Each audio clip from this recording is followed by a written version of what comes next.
from Conscious Capitalism, Dallas. My name is Jennifer Scott. I am the immediate past chair of the Dallas chapter board, and I am thrilled to welcome you all here today. I am super excited. Why, there we go. Super excited to introduce Christina Rossini. And I just lost my note because they're on the screen that the deck just popped up. There we go. So I'm super Jen, excited. we have so much history, just roll with it. Seriously, this is true. So super excited to introduce you all to my dear friend, Christina Rossini, who is responsible for my being, I won't say roped in, to joining the Conscious Capitalism Dallas board when Christina became chair-elect and vacated the Marcom co-chair role that I somewhat gracefully stepped into. And that was 5 years ago, Christina. Can you believe it? Wow, time flies. Met through Conscious Capitalism, internally grateful for Christina in my life. So that is something that I am grateful for. Christina is a serial entrepreneur, has started several successful ventures, has been a great mentor and friend to many. Is also extraordinarily active and chair-elect now for an organization called Business Navigators. If you aren't familiar, there are several people on this call that would be more than happy to share information with you. Drop something in the chat and we can reach out. Christina is currently the chief of staff for Go Studio, where she is really responsible for doing what entrepreneurs desperately need, which is doubling their capacity. So it is Christina's role as chief of staff to double the capacity of the, I believe, founder, but certainly president of Go Studio, running the business and doing what she does best, which is everything evangelizing that things she believes in and removing obstacles and crushing operations. So Christina, I am thrilled to introduce you to some of our fabulous membership and guests of the current Conscious Cap Dallas chapter, and excited to hear from you all about building accountability cultures. Well, thank you, Jen. That was a wonderful introduction. Very gracious. I hope I can live up to it. So thanks again thank you for the opportunity. This is great. So when Jen asked me to give a lunch and learn presentation about conscious leadership, it was actually just right on the heels of I had seen a presentation through my Vistage group I'm a part of, and I heard a guy named Mike Scott talk about, and no relation to Jennifer Scott, although he might be, I don't know, a distant army captain uncle. But anyway, no relation to Jennifer, but he was talking about how to create a culture of total accountability. And I was curious going into the presentation, and I was an absolute stark raving fan coming out of it, because what it did, it basically just affirmed my own innate life orientation that of like the most important thing I have is my word, as instilled to be by my dad when I was just 2 or 3 years old. And so anyway, I feel like I've run companies, some better than others, and I've just found that sometimes it's easy for leadership to get complacent and just start to accept poor behavior, lacking accountability, and worst of all, but unfortunately, most of all, profits just go down the toilet, and just accepting that as normal. I know I sure did in the past, and I don't anymore. So I'm in experiencing this presentation from Mike Scott, where he was giving a blueprint about exactly what to do to create a total accountability culture, what to do, what not to do in the blueprint. It just made all the sense in the world. So I figured that would be a no-brainer to talk about and share with you guys. And full disclosure, I emailed Mike Scott, who literally wrote the book on accountability. I'll talk about it in the presentation, but it was so impactful to me that I emailed him afterward and said, thank you so much. Because of what you did, it allowed me to create a plan to exit a problem employee who had been a problem for many, many months, unfortunately. Within 2 weeks to the day of me seeing his presentation, we were able to exit that problem employee. And I told him, and by the way, I'm such an evangelist. Can I have your slide deck? Because I would really like to use it for like presenting to conscious capitalism. And within 12 hours, he sent it to me. So let's go ahead and get started. All right, next slide, please, Jen. Okay, so today we're going to talk about a few things. Here's the agenda. So we're going to talk about accountability defined. Secondly, we're going to talk about what are you tolerating in your business? How do you identify and stop non-accountable behavior? And then also how to identify and eliminate the costs of non-accountable employees. And then finally, this may seem like a pipe dream, but it's totally real. How to make every employee your best employee.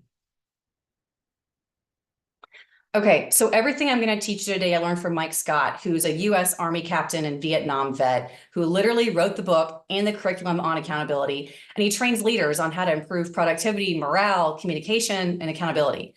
As I mentioned, I heard him present earlier this year and absolutely love the common sense approach in his blueprint for creating total accountability in any organization, I mean, profit or nonprofit. I immediately started implementing those tools and 2 weeks later separated from this problem employee. So it is possible to identify and stop non-accountable behavior and to make every teammate your best teammate. And I highly recommend getting and reading his book, You Can Count on Me. Okay, so just kind of by quick pulse, polling the audience here, what keeps you from holding people accountable? I mean, we don't want to be running a business where we run people off by not being able to kind of navigate sticky situations. And of course, we want to keep good people. You know, we hire who we think is going to be a good person, and then we, and do their job and be competent. And so we want to navigate that for sure. Okay, all totally legit, totally human reasons that we've probably all felt. Okay, I want to first begin with defining accountability. Accountability is doing what you said you would do, as you said you would do it, when you said you would do it, period. Doing what you said you would do, as you said you would do it, when you said you would do it, period. What's included in this definition that isn't stated is there are no surprises. Because when I set an expectation and I meet it, when I make a promise and I keep it, I'm being clean with someone and there are no surprises. It is what it is. I made a promise, I delivered, I'm holding a brand. And at the end of the day, we are all our brand, whether it's personal or business brand, but really, our personal brand is our business brand. It's just our ability to deliver and keep promises at the end of it.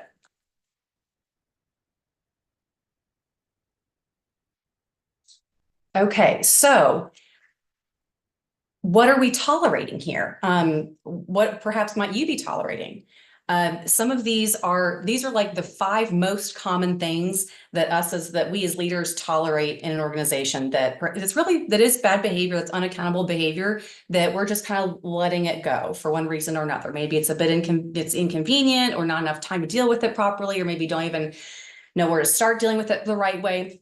But this includes tardiness, mistakes. Now, I want to make sure I'm clear. These are non-developmental mistakes. So developmental mistakes are like learning as you're, new in a role, kind of learning by doing some bumps along the way, 1 step forward, 2 steps back, but you progress. Those are mistakes. I'm talking about those are developmental mistakes, excuse me. Non-developmental mistakes are when you know how to do a job and you mess up anyway, right? And there really isn't a reason for that. Forgetfulness and rework and misunderstanding. That's just not being clear on what's expected, or worse yet, like not having someone assigned to do the thing, just, saying somebody needs to do this, and you know how that happens. So we'll talk more later about quantifying the costs associated with these things that are very common to tolerate. So how do we identify and stop non-accountable behavior? So this quote really spoke to me. Whatever I don't communicate in a relationship, it controls that relationship. Having a system to keep track of people's commitments and deadlines is key to holding someone accountable. Now, when someone misses on a commitment, and it happens, it's human nature to want to hide and hope that no one brings it up, right? That no one shines light on me not doing what I said I would do, right?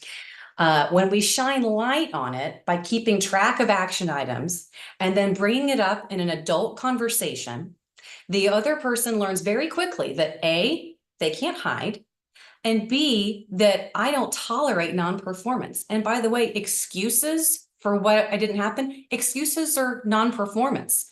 So A, they're not going to hide. B, I don't tolerate it. A non-accountable culture is what happens when non-performance is tolerated because the lack of performance isn't communicated directly and maturely. And there's a right and a wrong way to do it. And when we someone mentioned early in the presentation, when I asked, like, why are we not holding people accountable? It's, confrontation. Maybe you don't want to be perceived as an a-hole, like that's a very real, you want to be liked. That's a very real thing. So there is a way to handle it in an adult, mature way.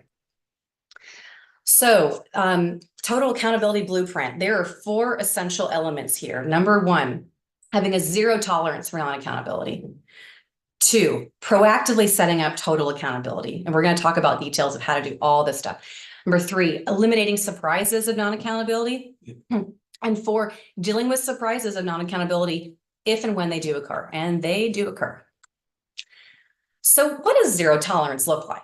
This is whatever you're tolerating in the organization becomes the culture of your organization, such as being 10 to 15 minutes late to work.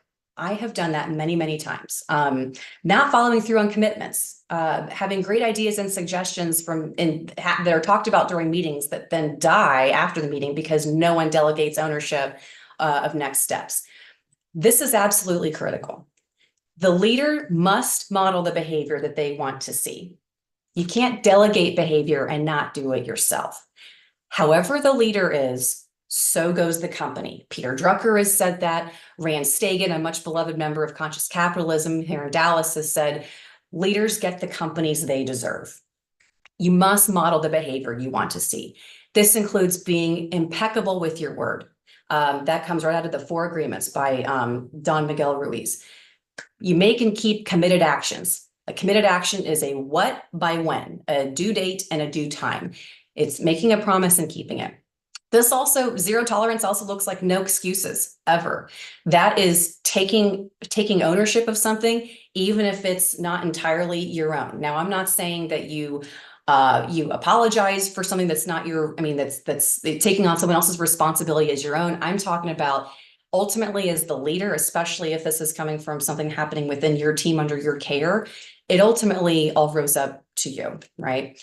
It's also asking, what's my part in this? If there's we had someone at our company that recently went on maternity leave, and a person our office administrator who was reporting to me months ago, like 2 months ago, before she left the company temporarily, went through the short-term disability paperwork with her, answered all her questions. I was present in that meeting. He collected signed paperwork. He submitted the claim when she had the baby. And then he didn't tell our bookkeeper, and no one told the bookkeeper. And payroll got processed. I approved payroll to be the full amount. And I didn't check my understanding about her situation with short-term disability and how much the company kicks in, all that for her first payroll while she's out on maternity leave. So it came to a head. And even though I was not responsible for the nitty-gritty, it ultimately falls under my control, right? So my part in this, which I owned, was I should have followed up on the process, and I should have verified my understanding with our bookkeeper before approving full payroll. So as soon as I recognized that, there was emails back and forth. Our president of our company was involved. I owned that, I didn't hide, because ultimately, even though I wasn't doing the nitty gritty, it was ultimately under my care. So that's owning my part in things, right? And then we also, 0 tolerance looks like holding myself to a higher standard, because people do watch and notice what we do and what we tolerate. That is for certain. And finally, How you do anything is how you do everything. Think about that. Okay, so when it comes to starting to model the behavior we want to see, I want to challenge you to think about something. What's one thing you could start doing today that you're not doing now that will raise your accountability immediately? What's one thing you could start doing today that you're not doing now that will raise your accountability immediately?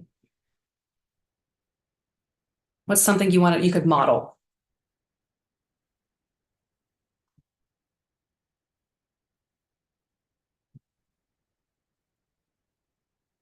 All right. Well, just think on that. It sounds like you folks, we know what we need to do. We could just start with something. Okay, so next slide, I have a few of these little action items peppered in here. And we've got our first action item here. So it's in green because green means go. So go write this down right now and go do it today after this presentation. I want you to ask the person on your team that you respect the most, where is my level of accountability?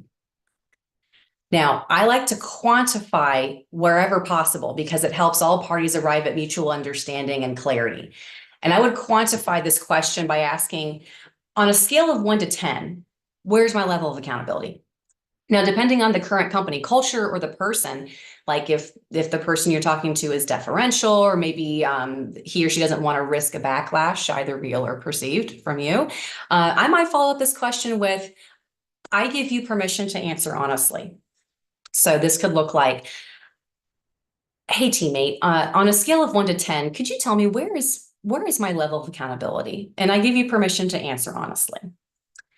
So just leveling with someone, and again, ask someone that you respect the most. If for the solopreneurs among us, you could ask your spouse. That could open a can of worms. But again, we're in a position of trying to be vulnerable and in the sake of continuous self-improvement and getting better, right? So, or you could ask a close trusted friend or counselor, therapist, whoever. Just the idea is, ask someone that's close to you that you respect very much. What's your level of accountability? Okay, another action item. This is a level of accountability assessment. So, thinking about, and if you got a piece of paper handy, just write down on a fresh piece of paper today's date, June 5th, and then think about your personal level of accountability on a scale of 0 to 100%. Where do you put yourself? Where do you honestly rate yourself?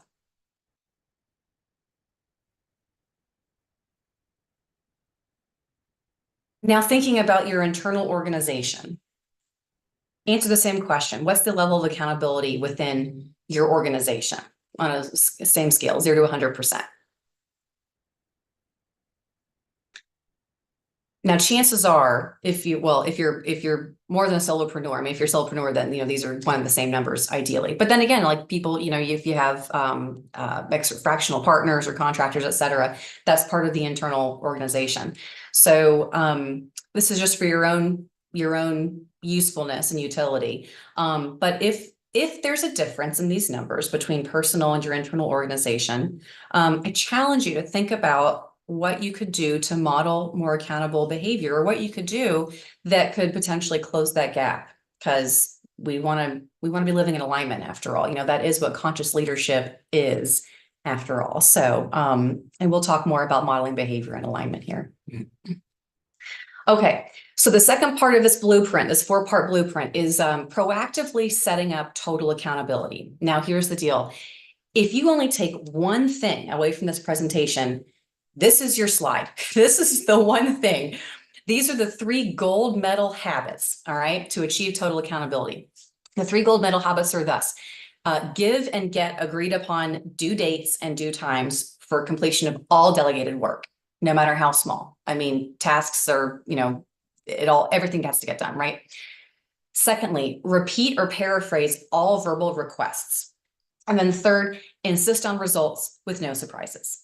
All right. So giving and getting agreed upon due dates and due times for completion of all work, repeat and paraphrase all verbal requests, and insist on results with no surprises. We have a no surprises rule, actually, we'll talk about in a sec. So I love this quote by Peter Drucker, and shout out to the guy earlier today that said, need to be liked is why we don't tolerate while we don't hold people accountable. And ooh, believe you me, I've lived that. If your goals are larger than your need to be liked, then you will reach your goals. If your need to be liked is larger than your goals, then your goal will become the need to be liked. Okay, so next up is deciding and implementing on your system for implementing total accountability. A quick note on regarding implementing a system. Keep it simple. Simple is best. Simple is repeatable and more easy to, it's the higher the chances are for it to actually be followed, obviously. Okay, so simply every meeting requires an agenda. I would dare say even just a quick touch base one-on-one with your boss or with someone that works for you. Every meeting needs to have just a point of the meeting, like what's the desired outcome and what are we going to be talking about? Even if it's verbalized, doesn't have to be always written down, but ideally. So every meeting requires an agenda. And by the way, whoever has the agenda controls the meeting. So I recommend put this action items list as you see it, action item, due date and time, in a little column for done. Put this on the back of the agenda. Put the action items list on the back. This captures action items that come up during the course of the meeting. Now, even if there's a meeting scribe or a secretary taking notes or a Firefly AI note-taking system, whenever someone has an action item that's delegated or otherwise promised, that person is responsible for writing it down on their action items lists behind their agenda in front of them, okay? Writing it down, the action item with a due date and a due time. Here's the deal. At the end of the meeting, everyone goes around and recaps their action items, including the due dates and due times. This does two things. Number one, it first checks for understanding and it eliminates confusion. So it verifies that, okay, we're aligned, there's no miscommunication, we're clear, and any kind of miscommunication can get taken care of right there, right then.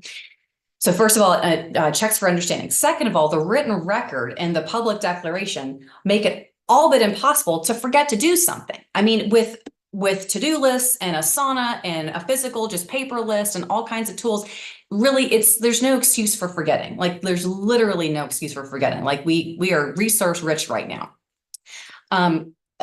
This is a system for holding someone accountable to what they said they would do. Oh, right. So deciding on implementing a system. So not only even if a meeting does have a scribe or secretary taking notes for everyone is responsible for taking down their specific action items.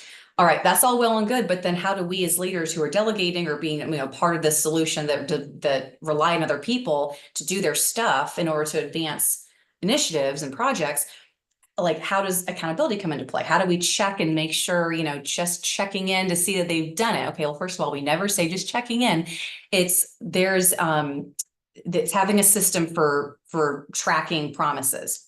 Now, there are a few different ways to do this. On the next slide, you'll see there is the guy that wrote the book and does keynoting and wrote this curriculum on accountability. He created this app called the Surprise Tracker app. So this is just a piece of technology to give people an easy platform to build records for training and counseling purposes, and also track improvements of individuals, teams, and whole organizations. So this is just one simple tool. And by the way, this is a one-time $5 purchase. So it's well worth it. But basically it just, keeps a tally of, who promised what by when. That's just all you need to know. I've used Asana, which is I use the free version of Asana software where I can create tasks and dates and timeframes so I can keep track of, who's promised me what. Or even just writing it down on a good old piece of paper. I mean, as long as you're going to keep it. So you have to have a system in order to have these conversations with people later on. Okay, on the next slide, getting things done is all it is just prioritizing and executing. Now, friends of Navy SEAL Jocko Willink know this gospel message well. This prioritization matrix helps create clarity around competing priorities and things to do, and organizes it on an impact urgency matrix. So when you chart tasks or initiatives from low to high importance or urgency, and then also low to high impact or potential reward, the order of priorities is made for you, right? So you can do this on just a a whiteboard or whatever, sticky note, digital, however you want, but you do the high important, high impact thing first. Okay, this is mission critical. And by the way, when it comes to priorities, you can't have more than one top priority. You have one top priority. You have one first thing first, one most critical. Everything else falls in line and is numbered after that. So you do the high impact, high impact, high urgency thing first. Then you do the high impact, low urgency thing next. All right. Then after that, you tackle the important but low priority things. And you don't do the unimportant, unimpactful things. Now, this may seem obvious, but it's so easy to, again, when we feel overwhelmed, maybe like we're getting busy cleaning cleaning the kitchen, but not taking care of our taxes. I mean, it's so easy just to not prioritize, then execute. So when we don't do something, we don't want to do the unimportant, unimpactful things. Not doing looks like deleting it, automating, or delegating in that order. I encourage you to think first about deleting it, because if it's so low priority that it doesn't make it to any of the other more critical squares on the chart, is it really worth managing? If it can't be deleted, then figure out how you can automate it without paying someone to deal with this. Okay. And this is a great place, like emails is an outstanding place to potentially start with this. There are so many tools, especially with AI now and Microsoft Outlook and others, where you can automate email flows, delay send, sorting, filtering. I mean, it's such an easy, free way to add more time to your life with automation. Now, if it's too important to be deleted and it can't be automated, then as a last resort, you pay someone to do it and manage it. But keep this in mind. You must manage the delegation and hold that person or team accountable to doing what they said they would do when they said they would do it. So here you go, the vicious cycle. So it ends up costing you more money to check up and hold people accountable if you delegate this thing and if you pay someone to manage said thing, to do it and manage it, all right? So you have to ask yourself, is whatever lands in quadrant 4, that eliminate quadrant, worth that cost plus, all right? Is it worth the cost of paying someone to do it and manage it? And in some cases, paying someone to do it, then paying someone else a higher wage to manage that, or worse yet, you're taking your time to go and manage that. Is that really your highest and best use? There's a cost with that, all right? So just a good tool to help with prioritizing, executing. All right, next. So after you've established a zero tolerance for no accountability and have decided on and implemented your system for total accountability, next is eliminating surprises. And guess what? It's called the no surprises rule. So a surprise of non-accountability is when someone doesn't keep a commitment and you didn't know beforehand that they were going to miss it. So here's what you do in the no surprises rule. And you evangelize this. Well, first of all, you have to hold yourself accountable to doing this. And then you teach and model this to everyone else in your organization. You tell them this: the moment that you know you may miss on a commitment, you talk to the person with whom you made the commitment. This is not a text, not a Teams message, not an email. This is a synchronous communication, preferably face-to-face, but over the phone if you can't do face-to-face. You talk to the person with whom you made the commitment and tell them you may miss on the commitment and why.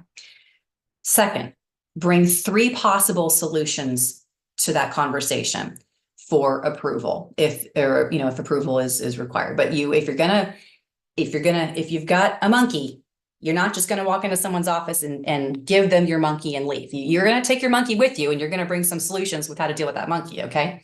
So you're going to bring 3 possible solutions for approval. Finally, or third, if no approval is needed, then you take the right action and just update whoever you're update your person, your teammate on what you did. Okay. You take the right action, key. And then finally, you tell people we'll have your back. I'll have your back. I trust you to make the right decision. I mean, after all, we hire people for their judgment, their right judgment, after all, right? So this is how you model that. Trust that people are going to do the right action. Okay. So how to deal with surprises of non-accountability, because it's the real world. We're not living in a vacuum. Stuff happens, right? So first of all, we never ask why when something isn't done. Instead, we ask this in the following order. It's very crucial that we do this in order, okay? Number one, you ask, what are your next steps to get that done? Then, okay, so they answer. And then you say, when are you going to do that? Again, you're looking for a due date and due time. All right. Now, sometimes we need to delegate a due date and due time, especially if it's a mission critical deadline and they already screwed up and they missed a deadline, then they may have earned themselves a delegated deadline from you. Okay. But asking, what are you going to do that? Okay. Specific date, a what, by when, and when. And then finally, can I count on you for that? And it's not a chastising way, it's very, we want to walk this line of having, this is an adult conversation. This is one adult getting clean with another. Okay. As I like to say, it's, can I count on you for that? And one way that we can model that is we can say, when we make a commitment to an action item with a date and time, we cement that by saying, and you can count on me for that. And then when we deliver, we model that people can count on us to do things that we say we're going to do. And we're impeccable with our word, and the cycle continues. So what are your next steps to getting that done? When are you going to do that? And can I count on you for that? Okay. Now, obviously, we're in relationship with people. We can't always just delegate or tell people, tell our folks, how it's going to be and when. It is a conversation. So this is how we deal with objections and kind of the other side of the conversation. So someone can very easily say, no, I can't do that, or no, I'm not willing to do that. Well, you can always tell me no, but you have to give me a solution about how it can happen anyway. Okay. Well, if someone says, well, I'll try. Well, what it really means is there's an obstacle here. This isn't an objection. It's a put off. Okay. Those of us who receive sales training know that the ultimate put off is when someone says, I'll think about it. All right. Well, part of what makes that line so easy is because most people aren't going to argue with that, or dig in to address the objection. I'll try is a non-accountability version of, yeah, I'll think about it. Okay, so whenever you hear this is how you answer. You say, I know you're going to try, but what I need to know is, can I count on you for the results? And then go back to seeking mutual agreement on the two other questions that matter. What is the next step to resolving this? And when are you going to do it? Okay, so it's just, it's like, don't go past go, don't collect $200, right? So you've got to, before we go any further, we got to get to what is the next step and when. You've got to get that. Okay, so I'll try. Okay, well, I know you're going to try, but what I need to know is, can I count on you for the results? Okay, well, I said I would try. Okay, now what's this starting to sound like? Okay, this could potentially start to sound like a parent-child relationship. Man, does it sound like that to you? I know it sounds like that to me. If someone's like, well, I said I would try. I mean, just like, get off my case, man. Well, so when I hear this, my default, just being totally transparent, my default is to instantly go into parent mode. All right. My control barometer immediately spikes to 10. Internally, I'm pretty sure that whoever is looking at me can see the short circuiting on my face. And I just like immediately like, oh my gosh, like do this, like make a friggin' promise you can keep, right? Here's the truth. When we're talking with someone who is avoiding accountability and won't make a promise to make a committed action, that's a sign that there's an obstacle. Okay.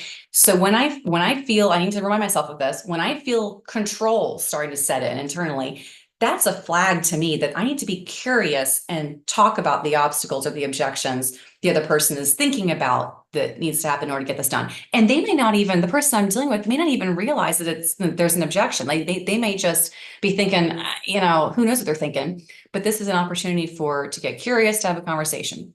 We need to, once we talk through the obstacles, then the conversation isn't over until the magic questions are answered, obviously, which is what's the next step and by when. All right. So I said I would try. Well, let's talk about the obstacles that you see that are keeping you from getting it done. So once we have that's an adult to adult conversation. Okay. So it just breaks down. It's okay. Here's the obstacles. Now let's attack those first. All right. First obstacle, what's the next step and when? It all comes back to that. It's just baby steps, right? Okay. So in the next step, so how to deal with surprises of non-accountability. So obviously it's what's the next step and by when. Then it's, can I count on you for that? And if you can't keep your word, come talk to me. We never ask why when something isn't done. We ask this in this order. What are your next steps to getting it done? When are you going to do that? And can I count on you for that? And then also reminding people of the no surprises rule. If you can't keep your word, you talk to me, or you talk to, whoever it is that they're working with, right? So it all comes back to the no surprises rule. That's the moment you may miss on a commitment, you talk with that person, bring the solutions. If no approval is needed, you take the right action, and then we'll have your back, right? So part of modeling this again is we always want to be reminding people that you're speaking with of this no surprises rule, because after all, we have a zero tolerance policy, right, of non-accountability. It all starts with modeling this behavior and not tolerating the people and the behaviors, not tolerating the behaviors and not tolerating the people who don't keep their word.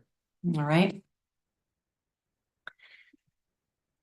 All right. So I mentioned earlier that we would talk about the costs of commonly tolerated behaviors.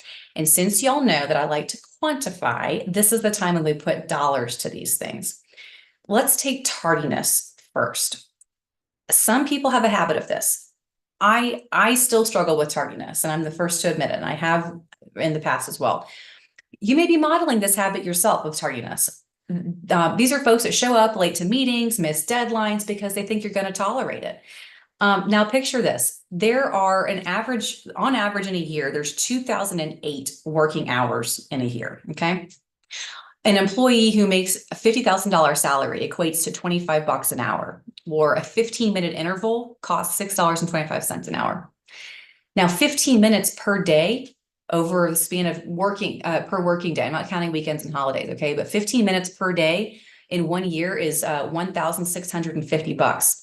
Now multiply that by however many people are in your organization, and that's your total cost of tardiness on the low end. Not to mention lost productivity of people that are coming in late, that other people that are, that owe people tasks and responsibilities that other folks are waiting on them to do, right?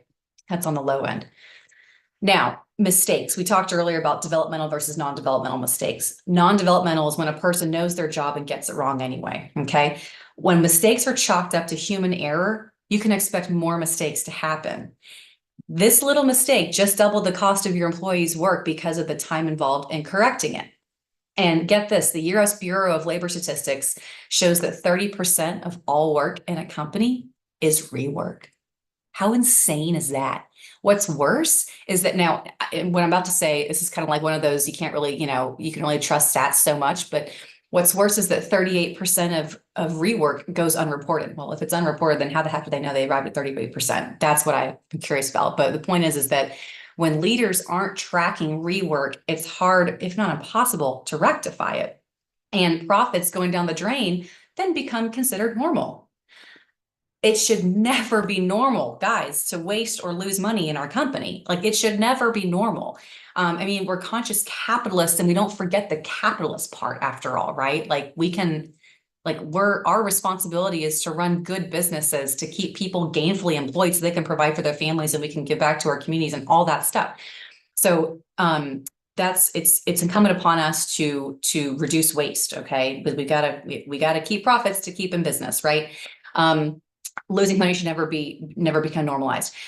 Misunderstanding and forgetfulness is also part of rework, and it can be totally avoided by asking people to rephrase and recap their deliverables to check for mutual understanding. Now, this goes back to that action item sheet, okay? The whole purpose of before you leave a meeting is everyone goes around the horn and talks and rephrases what they're going to be responsible for, so that it's all mutually understood and there's no confusion.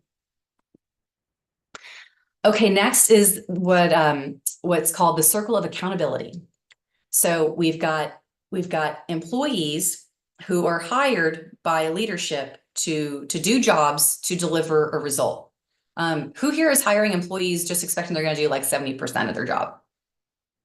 What about like 85%? No, let 50%. How about 100% of their job? Like, hello, I hire people and I'm expecting 100% like result. Okay. Like we have billable time utilization in our industry. Like our junior designers are responsible for being 85% billable. Our project managers like 75% billable. So it's all quantified and like, but I'm expecting like 100, like I expect you to do your job like 100% of the time. And guess what? Employees are expecting 100% paycheck, right? Like they expect to be paid every 2 weeks at 100% of like what their amortized salary is, right?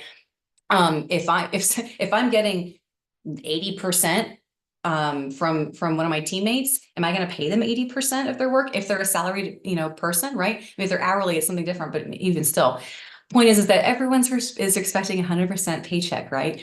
Oh, and then clients. So like we're in business to provide service and goods to our clients, right? So clients are expecting 100% result, right? Like they're not expecting anything less than 100%. They're expecting us to uphold our brand promise and to deliver the results, right? And then our expectation of them is that they pay us 100% of that invoice. So we're living in 100% world, people. Like I know it may sound silly to break it down like that, but this is like the mutual understanding part, right? So do you want your team to be 100% accountable? Yeah. Do you expect them to be 100% accountable? Here's an interesting thought exercise.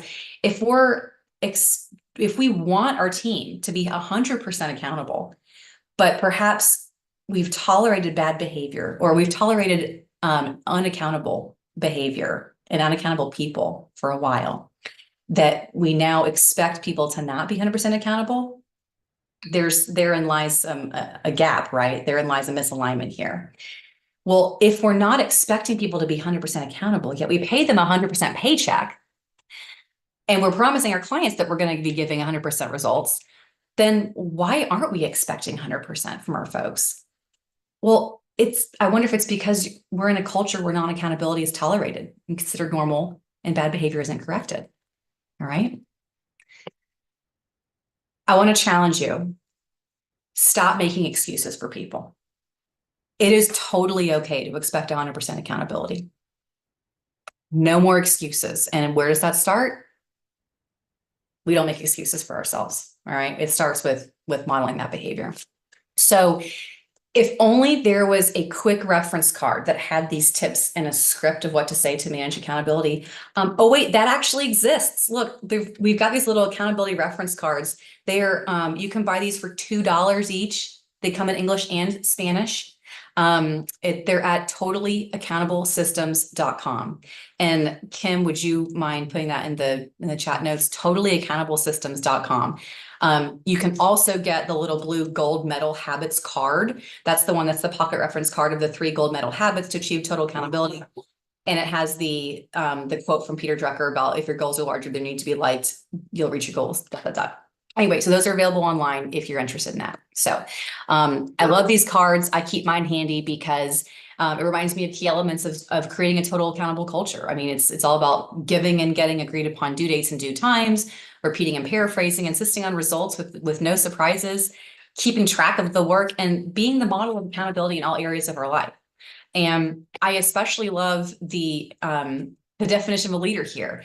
A leader is one who does all they can to help an organization reach its goals by helping bosses, subordinates, hate that word, teammates, peers, employees, coworkers, customers, vendors, and everyone else with whom they have the contact to be as successful as possible.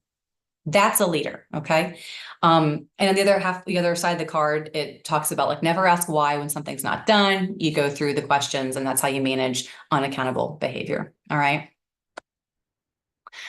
And the pyramid of freedom here, this is where accountability rises to where accountability equals freedom. I mentioned Jocko Willink earlier. He's one of my fave Navy SEALs, and his whole moniker is discipline equals freedom. And it's the same concept of accountability equals freedom. It starts with your word, which builds trust, which then leads to heightened commitment, empowered yourself, others, and ultimately freedom. And accountability is just woven through all of this. And what's interesting is that when I first saw this pyramid of freedom, it reminded me immediately of Pat Lencioni's 5 dysfunctions of a team pyramid, which is inverse, where trust is at the bottom, and then commitment and accountability is in there, and ultimately like like achieving results is at the top, I'm pretty sure. But anyway, it's interesting how like trust being the bedrock of that of the 5 dysfunctions or 5 healthy expressions and functions of a team. Whereas over here, it's almost, it's inverse, but it's ultimately like it all hinges on your word. Whereas the 5 dysfunctions, it's like the net, the results achieved is the top like fruit. But over here, it begins with just keeping your word, doing what you said you would do, when you said you would do it, how it would be, period. So think about who are your non-accountable employees that you're tolerating, or vendors, even clients. This works for, we have a 0 tolerance policy for unaccountability, and that extends to our clients. Okay. If it's not a good fit, or if our clients are treating us badly, we let them go. As we say in the sorority house, they can go shine better elsewhere. So you let people go. Who are your non-accountable people in your life, at work, that you're tolerating? Everyone is watching. Everyone's watching you tolerating bad behavior. Okay. And nothing will kill a great employee faster than watching you tolerate a bad one. My final action item for you guys. Now that you have in mind someone, or maybe some people that are the problems, all right, I want you to write down, deal with blank by blank date. You either start an improvement plan to deal with that person, or you start a plan to say goodbye. One of the two, there's no other option. Okay. You now have the tools. And actually, last thing, I want you to put me in your phone. I want you to take out your phones. I want you to text me. You're going to deal with blank. You can just use a first name, or, an alias, whatever.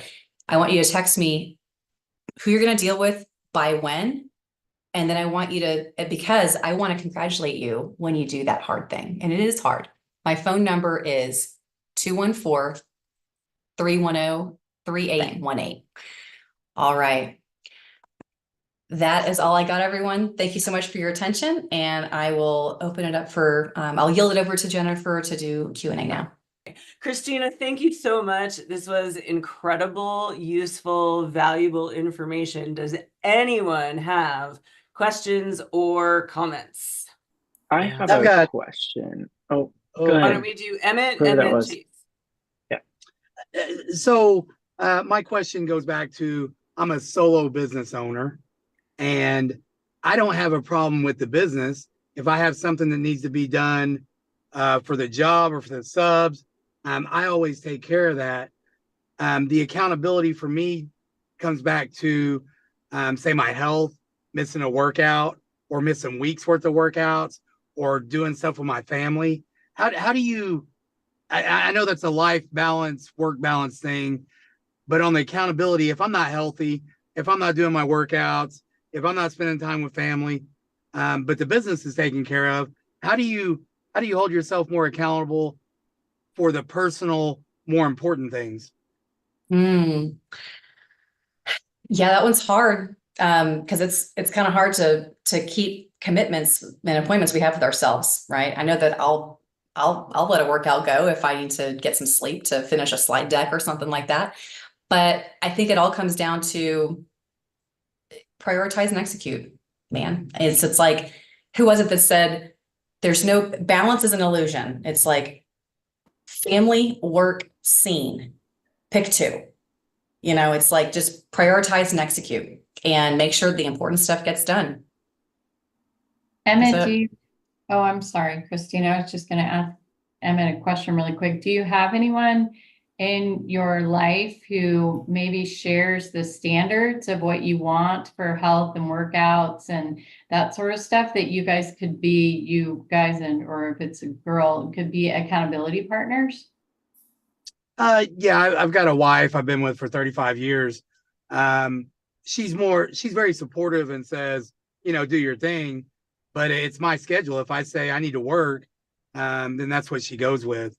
In my experience, my partner is not always the greatest. I mean, we support each other, right? But it's totally different in like an accountability partner relationship. It could be a different contribution in addition to your spouse, like somebody that we're going to agree to meet and talk. Like I have someone I meet with on the phone 15 minutes a day, 4 days a week, that we're specifically working on certain goals that we're holding each other accountable for. And we just touch base on those things. Yeah, I don't like people. Kidding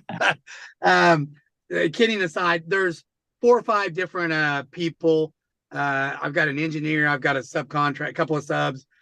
We meet every 4 to 5 weeks to talk, about business and being business owners. I do not have that one person.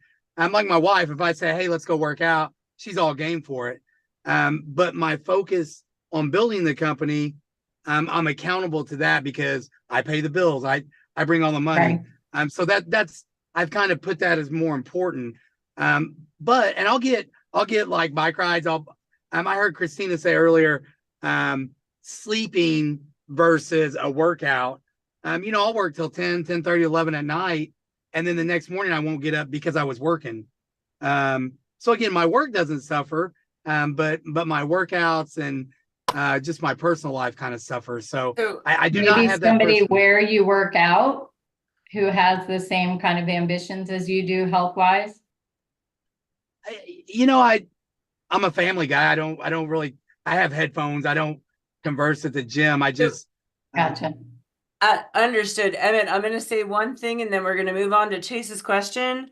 The analogy, you can't fill another cup from an empty pitcher.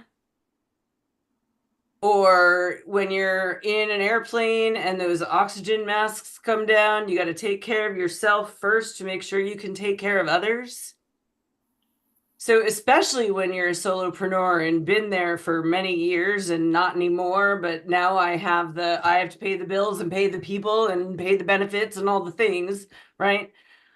If I'm not at my best, I can't be my best for everybody else. Something to think about. I think lots of people have dropped off. We're getting pretty close to time. I'm happy to stick around and chat if anyone would like to do so. I have a fun question for you. Maybe next quarter when we come back together for our third Lunch and Learn. By the way, our speaker will be, I'm excited actually. I don't know what his topic is, but for any of you who know him, Michael Martin will be our speaker for third quarter. So he's an amazing human. We will be talking about conscious culture. And again, I don't know what his exact topic is, but I would not miss Michael for any more or less than I would miss Christina. So there you go. But a question for you to ponder, which this is fascinating to me. What is difficult for you now, but was easy as a child? Great question. This accountability, this fear of not being liked, this not wanting to ruin relationships or step on toes or all of those things got me thinking about this question, right? What is difficult for you now, but was easy as a child? Food for thought. You don't need to tell me today, but we'll see you next quarter. Date TBD and upcoming events. Kim, do you have those at the top? There you go. Thank you very much. June 26th at the First United Bank in Uptown is our next social on June 26th. Don't miss it. We will see you there. And check our calendar, consciouscapitalism.org, to look at future events. Dates are listed with the exception of the Lunch and Learn, which we will fix shortly. And if you are not a member and are interested in joining the chapter, please do so. You can also do that on our website. So thank you very much. And Christina, as always, thank you for everything, for being you, and for imparting all your wisdom. And for those of you who are still here, I appreciate you and appreciate your time. And we'll give you 15 minutes of freedom. Thank you so Thanks much, all. Jennifer. Great to see you.